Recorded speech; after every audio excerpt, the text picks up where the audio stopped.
Ciao ragazzi, benvenuti in un nuovo video del canale. Siamo qua sempre con Davi per portarvi una lista di dragonità, chiaramente per formato domain. Esattamente. And for all the international viewers, you can find the English deck profile in the second part of the video. Per tutti gli altri continuiamo chiaramente in italiano, tranquilli e scialli. Parto con una piccola postilla. Questo mazzo volevo portarlo assolutamente perché ho visto anche nei commenti che è stato richiesto, però l'ho modificato l'ultima volta che l'ho visto giocato e quindi spero che comunque vi piaccia anche in questa versione un pochino più performante. E cominciamo allora. Abbiamo Senatus come commander per il semplice fatto che lui porta qualsiasi cosa dal mazzo, purché abbiate un nome in mano da scartare, e vi fa fare qualsiasi cosa avete nell'extra deck. Perciò lui è partenza e dopo avete altre opzioni nel mazzo, però lui è letteralmente quello che vuoi vedere in una mano normale di Dragunity, perciò non poteva non essere il commander. E cosa può portare lui? Lui può portare i draghettini, di cui questi sono i più interessanti / importanti del mazzo, perché abbiamo Tuner che si ricircola 2, lui che in realtà non lo vuoi portare di Senatus, però è molto forte perché ti va a cercare la terreno più si speciala, quindi sempre buono. Lui che è l'ultimo pezzo nuovo, anche lui si reborna dalla Spell Trap Zone, però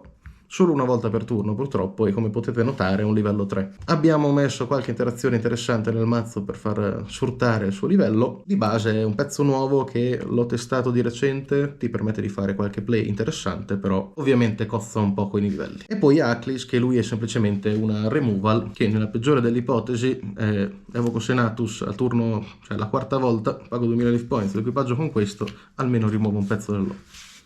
E se no comunque lo ricircoli facilmente e ci fai cose carine. Come altri draghi che ho messo, questi un pochino più particolari, ognuno con un'abilità diversa, io li ho messi per avere più cose che possono succedere all'interno della partita, che c'è uno che adda, altri che evocano dalla mano, questo qui fa attaccare 2 volte per dire, quindi pezzi interessanti per fare cose diverse. Sono 5 carte che virtualmente le potete tagliare, metterci qualsiasi altra roba e il mazzo fa la stessa cosa. I draghi grossi invece, 1, 2, 3, loro immancabili. Se non conoscete il mazzo non sapete cosa fanno, se invece conoscete il mazzo lo sapete che loro non possono non esserci. Saltando dai draghi alle bestialate invece abbiamo 1, 2, 3 e 4 che dicono loro. Ho tagliato la livello 1 che faceva 1000 di un drago. Poi ho visto ce ne sono altre che però purtroppo fanno veramente poco o molto lentamente all'interno del mazzo in formato domain e non solo, quindi ho deciso di tagliarle. Quindi abbiamo lui semplicemente fare extender, lui è un'altra partenza quando i draghi sono al cimitero invece che nel mazzo. Lui straight from Predappio. Esatto. Lei che in domain, avendo un pochino più di respiro, ti permette di far riciclare più draghi più spesso, quindi è molto molto carina. E lui in realtà è buono perché è un livello 3, detto onestamente. Per il resto sì, è carino, fa il suo anche lui, però il fatto che sia livello 3 è la determinante per averlo nel mazzo. Comunque per Dragunity non è finita qui, abbiamo ovviamente le spell.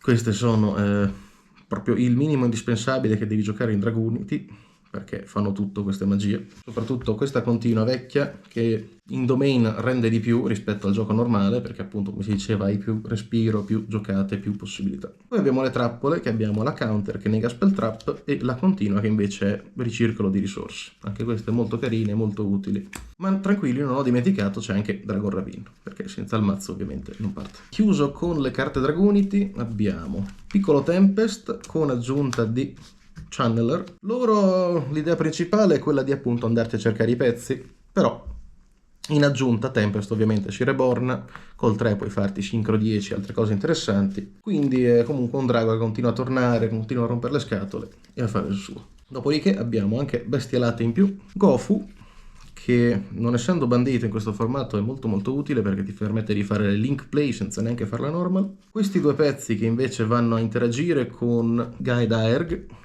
e sono molto molto utili e interessanti all'interno del mazzo per fare varie giocate. E poi Mist Valley Apex Avian, che vedrete nel momento in cui andiamo a scavare nell'extra deck perché è in questo mazzo. Tutte queste risorse ovviamente non si può non riciclarle, quindi abbiamo aggiunto 1 e 2 perché quando inizi a negare col sincro grosso barre altre robe succedono nella partita, vuoi poterli rimettere nel cimitero o nel mazzo, e le immancabili Avaris, così tutto quello che c'è nel tuo cimitero può tornare nel tuo deck. Mentre invece finché lei è ancora nel cimitero abbiamo Ben 4 modi di ribornarle. Purtroppo sono tutte monouso. Soul Charge onestamente la trovo pesante, però in certe situazioni è necessaria per poter mettere sul campo pezzi più importanti di semplicemente un draghetto al 3, mentre le altre ognuna fa il suo e lo fa anche abbastanza bene. Ma come li mandiamo al cimitero oltre che sincrandoci? Abbiamo messo Painful Choice, staple del formato secondo me in qualsiasi mazzo che vuole roba nel cimitero.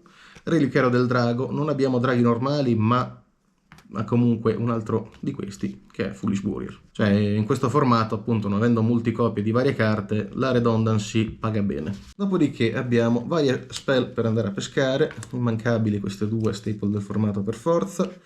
Questa carta di consonanza, qualsiasi draghino nella mano che non vi faccia niente è un pesca 2. Poi abbiamo questa cartina nuova che è molto molto interessante, ti permette di bandire una carta da un cimitero dell'avversario e aggiungerti una copia direttamente dal tuo deck. Quindi vai a togliergli il pot of greed e vai a pescarci tu 2 carte. Questa semplicemente io la gioco perché pesca 2 onestamente, il resto te ne frega poco. Però questo mazzo vuole risorse, vuole pezzi in mano, vuole fare cose. E per chiudere, discorso di vendita, questa è molto molto carina, è una trappola che dice quando il tuo avversario aggiunge una carta in mano o pesca, te ti vai a cercare un pezzo qualsiasi nel mazzo. Secondo me anche questa qui ha potenziale per staple in qualsiasi mazzo del formato. Un Raijeki, un buco nero, uno spolverino. In questo mazzo non gioco tempesta potente per il semplice fatto che tu vuoi avere i draghetti equipaggiati sotto, quindi sarebbe un po' controproducente distruggerti i pezzi. Come interazioni invece con l'avversario, una Ghost Mourner, Titanocidio e Tempesta delle piume dell'aria, che questa è un po' particolare da attivare, è una carta secondo me tagliabile dal mazzo, diciamo è un bottone del non hai niente da fare, evochi il commander, neghi tutto e speri di sopravvivere. Titanocidio continua a tornare dal cimitero da sola, è una carta incredibilmente annoying, fastidiosa per i giocatori e quindi averla nel mazzo sicuramente aiuta. E Mourner e evento, nega mostri, fa il suo. Dopodiché abbiamo messo attacco Icaro e attacco Icaro Drago, che fanno esattamente la stessa cosa, uno bestialata l'altro drago. Didi Crow e la profezia della trasmigrazione, per interagire con i cimiteri e aver modo di rimuovere carte fastidiose, esempio Titanocidio. E una carta interessante che è Cammino del Luce di Stelle. Questo per il semplice fatto che giochiamo vento, abbiamo accesso a poter giocare il Stardust nell'extra deck, quindi questa qui ti protegge tutte le tue spell trap, o mostri nel caso. Parlando di extra deck, andiamo a vedere i nostri dragoni. Abbiamo i livelli 6, il livello 7, non gioco Trident perché in questo formato Trident secondo me rende poco, è molto più forte in 1v1 che in 4 giocatori. Barcia, che lui invece è il protagonista, potremmo dire, perché ti permette di far girare un sacco di risorse sul field. Nel momento in cui hai 3-4 draghi nel cimitero che fanno cose, lui li riporta tutti e inizia a fare porcate. E poi, quelli grossi, lui nega i mostri, lui esilia qualsiasi mostro sul terreno bandendo pezzi dal tuo cimitero, quindi sono molto utili, entrambi flottano quando lasciano il terreno, o meglio quando vengono distrutti, e quindi ti permettono di avere dei body importanti sul field e soprattutto delle interazioni con gli avversari. Romulus purtroppo in questo mazzo fa il minimo indispensabile, quindi porta terreno, mette lancia e se ne va. Per portare cosa direte voi? Beh, semplice. Abbiamo Simorgh che con l'Evian praticamente è un loop infinito perché lui evoca da mano deck e nel momento in cui Evian è fuori dal mazzo è ogni turno su e giù. Ritornando ai sincro abbiamo messo come 7 Drago Rosa Nera e Drago Sincro alla Chiara. Secondo me questi sono buoni, si potrebbe considerare anche di giocare l'altro Rosa Nera, quello che bounce, perché comunque è molto forte e in questo formato forse rende più che fare un board wipe e poi lasciare il terreno. Dopodiché a livello 8 abbiamo Crystal Wing e Polvere di Stelle. Polvere di Stelle puoi non farlo col cammino e farlo normalmente, è comunque una carta molto utile, molto comoda sul terreno. E Crystal Wing invece è semplicemente la bestia del mazzo.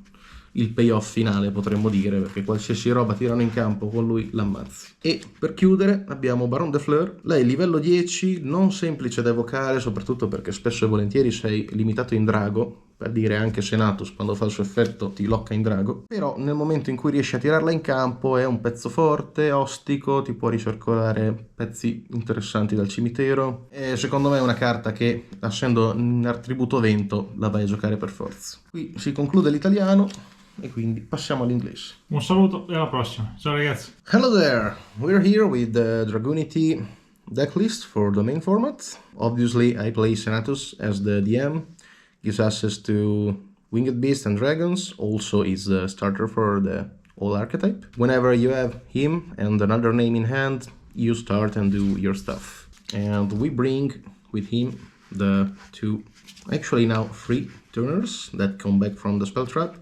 This one comes only once per turn and it's a level 3, so it's a particular piece, but it's still good in my opinion. And we have the Renus to get your stuff going if you don't have a normal summon or other effects.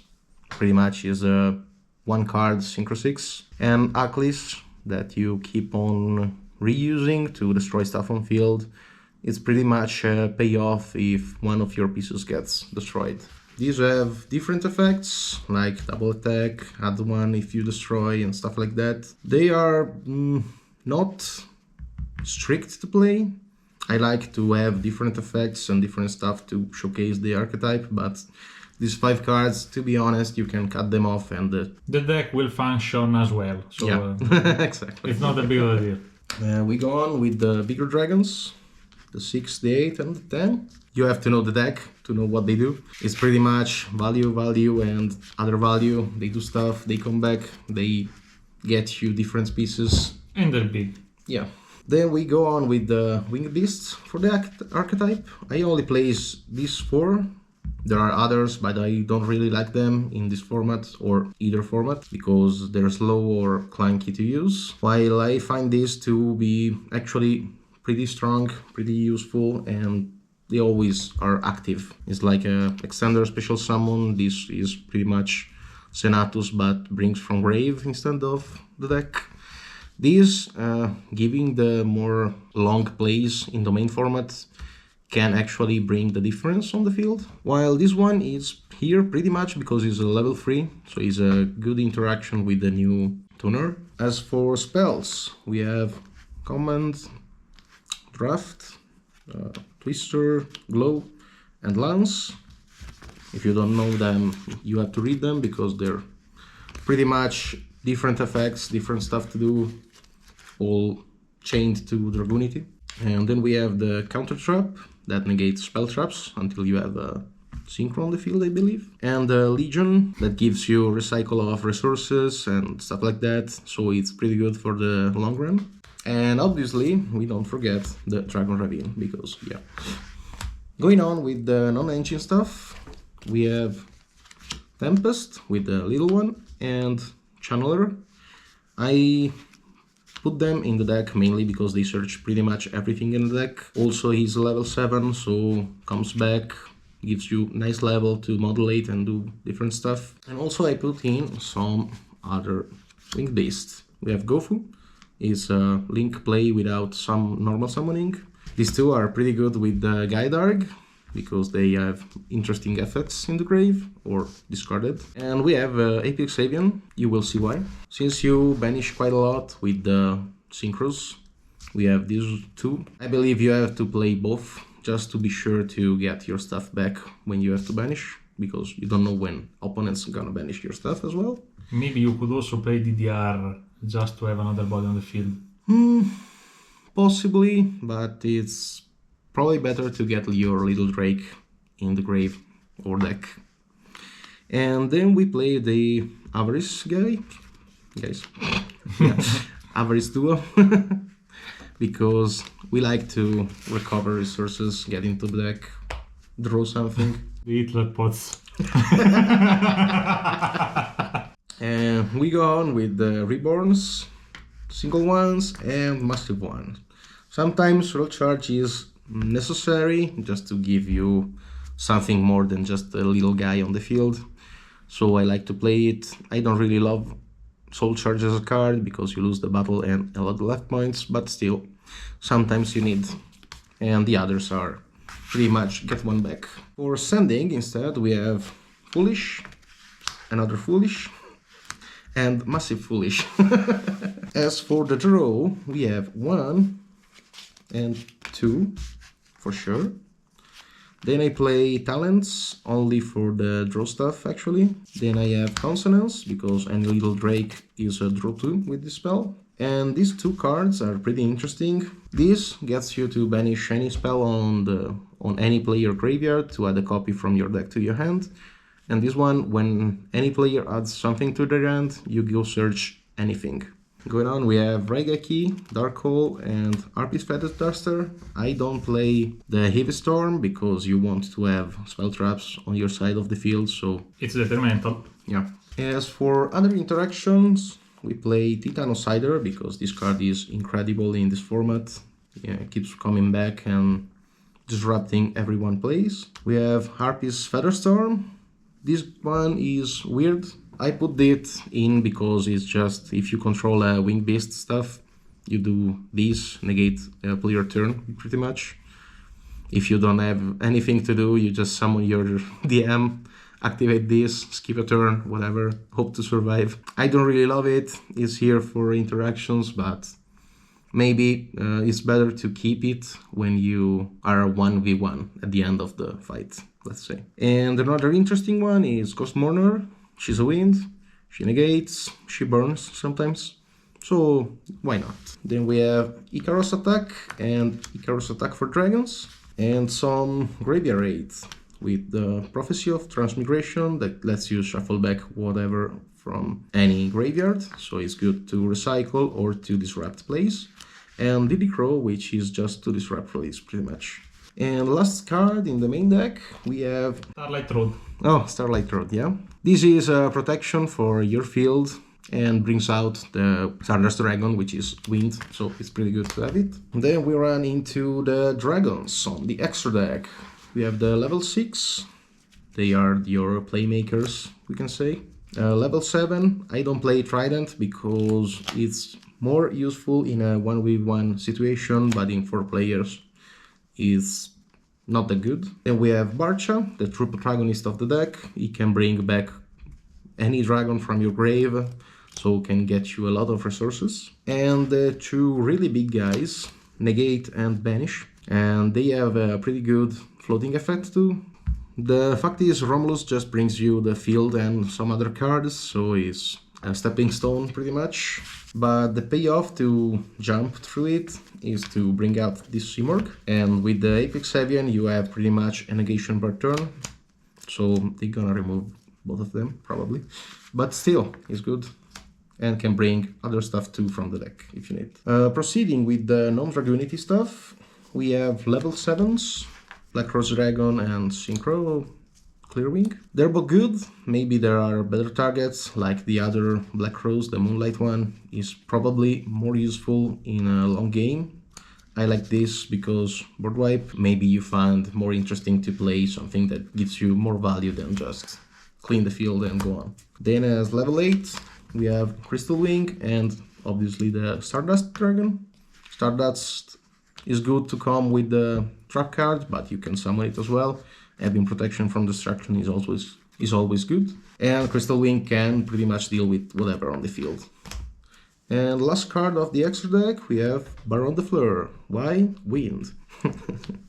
She is hard to summon because you are mostly locked into dragons.